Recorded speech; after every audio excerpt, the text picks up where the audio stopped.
paga o pedágio por usar a via pública. Não é assim que funciona a estrada. O que é isso, professor? Isso é a concessão do serviço público.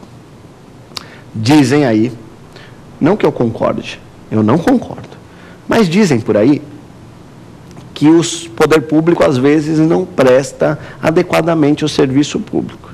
Eu não acredito nesse argumento, mas não é aqui a pauta para discussão sobre esses assuntos. Perfeito? O fato é que, como o poder público, às vezes, não cuida bem, não administra bem a via pública, o que o poder público pode fazer? Ele pode pegar o serviço de administração de via pública e passar para uma empresa privada. Ele pega o serviço público, não é esse serviço que está à livre disposição de quem quer que seja, que qualquer um pode prestar. Não, serviço público é especial. Só o poder público pode prestar, a não ser que o privado preste no lugar do público. Através do quê? Através da concessão. Então, o poder público pega o serviço que é dele, pertence a ele com exclusividade, pega esse serviço e passa esse serviço para uma empresa privada. Quando ele passa esse serviço, ele tem que passar esse serviço através de um contrato. E este contrato se chama concessão. Contrato de concessão de serviço público. Ok?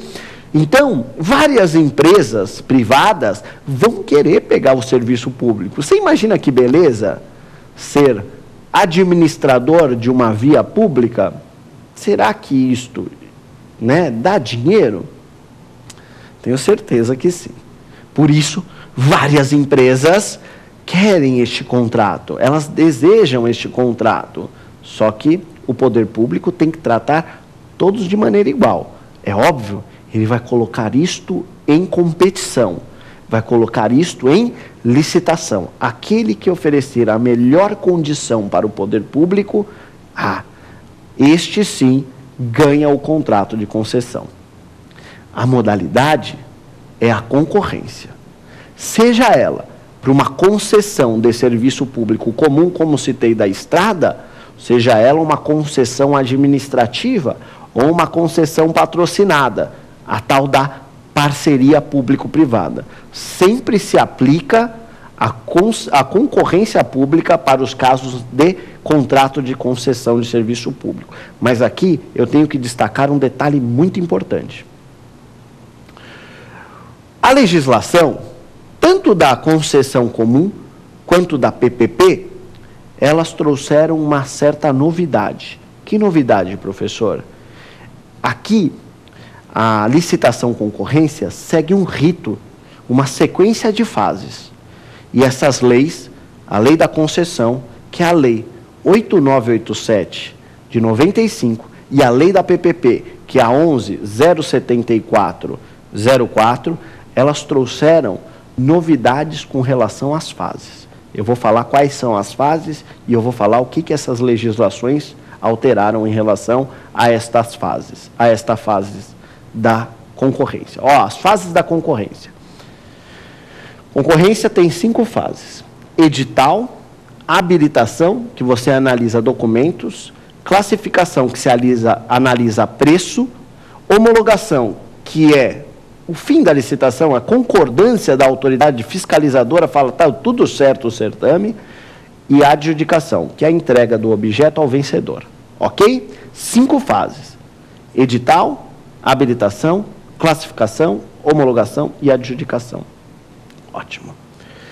Essas duas legislações estabeleceram que, se o administrador quiser, ou seja, conveniência e oportunidade do administrador, discricionariedade do administrador, se o administrador quiser, ele pode inverter as fases de habilitação e classificação.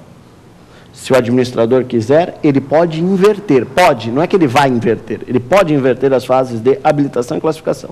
Então, para a concessão de serviço público e para a PPP, pode ser que o administrador inverta as fases da concorrência. Pode ficar, ao invés de ficar edital, habilitação, classificação, homologação e adjudicação, pode ser que o administrador opte por ficar edital, classificação, habilitação, homologação e adjudicação. Pronto. Eu acho que nós resolvemos as 5 questões colocadas pelo público. Mas eu não quero que você vá embora. Eu quero que você fique comigo para fazer a aplicação destes conceitos na prática. Vamos responder 2 perguntas que já caíram nos exames da OAB. Fique para o próximo bloco, o X da questão.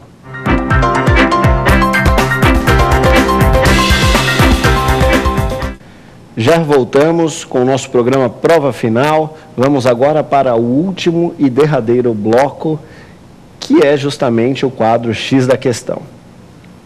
Gostaria só de ressaltar que, se você tiver interesse em saber um pouco mais sobre assuntos, textos jurídicos, né, sobre concurso público, sobre o próprio exame da OAB, você pode acessar o nosso site www.lfg.com.br.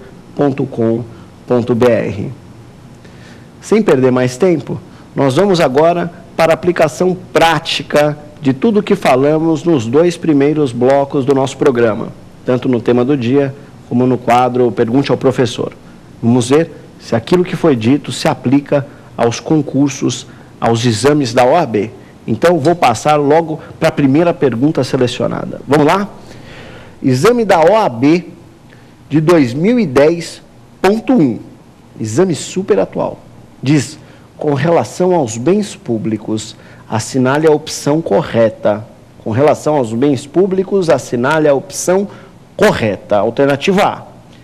A lei que institui normas para licitações e contratos da administração pública, Lei número 8666/93, define regras para a alienação dos bens públicos móveis e imóveis.